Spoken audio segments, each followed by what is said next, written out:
think it started with our turnovers. And we had 9 turnovers. They had 11 points off of those turnovers. It's hard for us to recover when they get those direct points, and there's no transition defense for those kinds of turnovers, and it gave them a little momentum. Watch the very first thing this coach reaches for. Not the defense that gave up 113. Not the rotations, turnovers, the star guards' turnovers.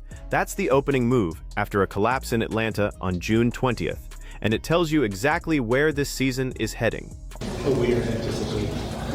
Which one of those things do you feel the team can do better at to be more consistent on defense? I think it's streamlined. It's 3 A's for a reason. I think I felt like, it was a lot of shot making in the first half, and I thought we did some really good things. I think when they went on that run in the third, we became a little disconnected, and so we weren't as active, we weren't as aware. Here's what the scoreboard actually said. Indiana was up 44-33 after a Kelsey Mitchell 3 with 6:51 left in the second quarter. 11-point lead on the road, fully in control.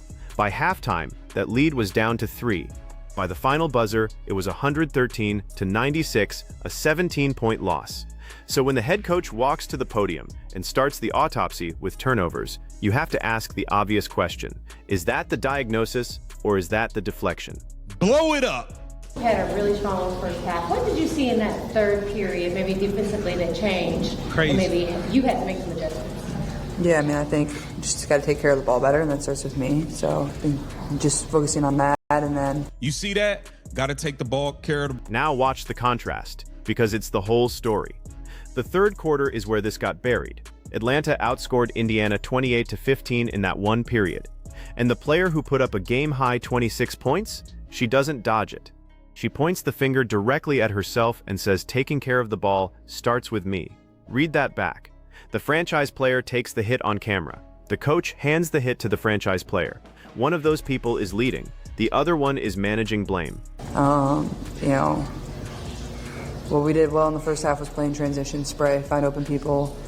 And then it's really hard to do that when all we do is foul and they score. We didn't play in transition at all in the second half because of that. And listen to what Clark identifies as the real problem. Because it's a lot smarter than we turned it over. She's describing a team that thrived in the first half, pushing the ball in transition, spraying it, finding open shooters, and then strangled itself in the second half by fouling. When you foul, the other team scores at the line, the ball goes through the net, and there's no transition to run. That's the death spiral. Indiana trailed by as many as 22 in the fourth quarter. The two teams combined for roughly 64 free throw attempts. Clark finished with 7 turnovers, yes, but she also just gave a clearer breakdown of the loss in 15 seconds than her coach gave in the entire press conference. And come on. A couple games, your stars have been in some foul trouble. Is that something you feel, is there something being done that's correctable, or is that just how it's being called? I think a little both. Obviously, there's been an emphasis to call a lot of fouls. Freedom of movement's been an emphasis. We've seen foul calls go up altogether. I think individually, certainly there are some things that we can do to keep ourselves from being as vulnerable, and collectively there are some things that we can do to have each other's backs so where we're not in those positions. So it's a combination. This is the part that should worry every Fever fan, because this is not a one-night thing. Per the reporting out of Indiana, the Fever have now coughed up double-digit leads in 6 of their last 7 games. 6 of 7. Sit with that number. They survived some of them.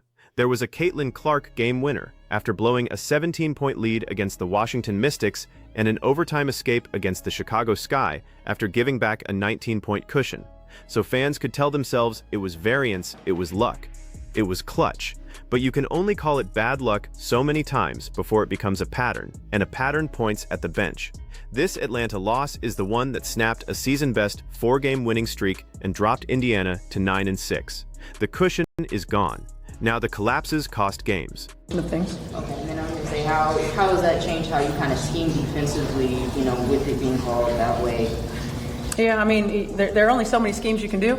So I think for us, it's just being more intentional and having a higher discipline level when we're in those moments. A lot of our fouls are coming because we're not taking care of the point, and then we're getting it in rotation, or we're behind plays, or we're late, and that's where a lot of our fouls. So step back and look at the full picture of what happened in State Farm Arena. because the box score is brutal in its balance. Atlanta didn't need a 40-point hero. They beat Indiana with a committee, Ryan Howard with 24, Alicia Gray with 22, Angel Reese chipping in 18 points and 7 rebounds, and Jordan Canada running the show with 12 points and 12 assists. That spread is how you put up 113, a franchise record for that organization. A balanced, connected team picked apart a top-heavy one. That's not a turnover problem. That's a structure problem. And the structure problem shows up on Indiana's side too. Kelsey Mitchell, Clark's running mate, had a rough night. 16 points on 5 of 13 shooting. So this wasn't a case of the supporting cast going nuclear and the coach getting unlucky. The offense outside of Clark sputtered. The defense had no answers. And when it was time to make an adjustment, listen to what the head coach actually said. Asked directly whether she could scheme differently against a team living at the rim, the answer amounted to there being only so many schemes. Be more intentional, more disciplined, take better care of the point. That is not a counterpunch. That is a shrug in a blazer. Now, I want to be fair here because cheap shots aren't analysis. There is a real case for Stephanie White, and you should hear it. The roster is thin. Indiana's lack of depth has been exposed game after game. The officiating this season has leaned hard into freedom of movement. Fouls are up across the entire league, and 60-plus combined free throws is partly a product of how the whole WNBA is being called right now, not just one coach's defense. And again, this team has won multiple games it had no business winning after these exact collapses. A coach in a true freefall doesn't bank those. But here's the counter to the counter. 6 of 7 is not a sample you wave away. When even Sports Illustrated's own Fever writers are saying White should be answering for how this team unravels, you are well past the point of give it time. The job of a head coach is not to correctly describe the problem in the postgame, it's to solve it before the buzzer. And right now, Indiana looks like a team caught between two identities, one married to White's system and one built around letting Clark handle and create. Clark herself has reportedly pushed for more two-man action that frees her up to make plays. They flash it, they win with it, and then they drift away from it. That's a coaching choice. That falls on the bench, and then there's the moment everyone keeps freezing on. In the second quarter, there's that exchange where Clark looks back at her coach. You can read it a few ways. You can call it normal in-game communication. You can call it a star losing patience with a sideline that doesn't have answers. I'm not going to pretend I can read her mind through a television screen, but I'll say this. When your best player, a woman averaging around 21 points a game and carrying your offense, starts giving the bench that look, you're not watching a healthy situation. You're watching friction. And friction with your franchise cornerstone is the one fire you cannot afford to let burn. So put it all together. A blown 11-point lead, a third quarter where the wheels came off, a balanced opponent that exposed a top-heavy roster for a franchise record 113.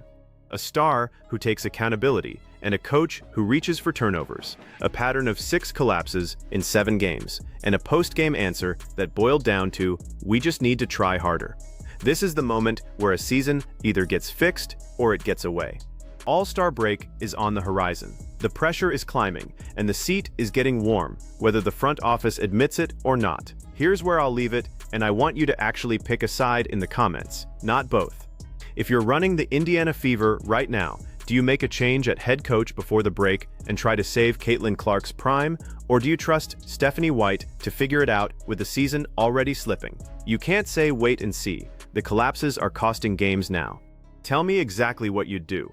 And if you want more breakdowns like this one, like the video. Subscribe to the channel and hit the bell, because this Fever story is only getting started.